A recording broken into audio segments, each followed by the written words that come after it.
ولقد خلقنا الإنسان ونعلم ما توسوس به نفسه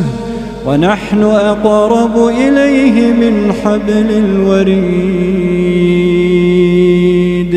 إذ يتلقى المتلقيان عن اليمين وعن الشمال قعيد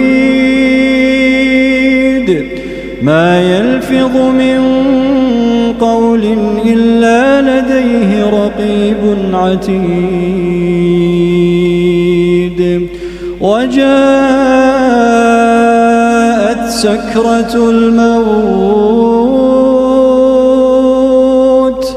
وجاءت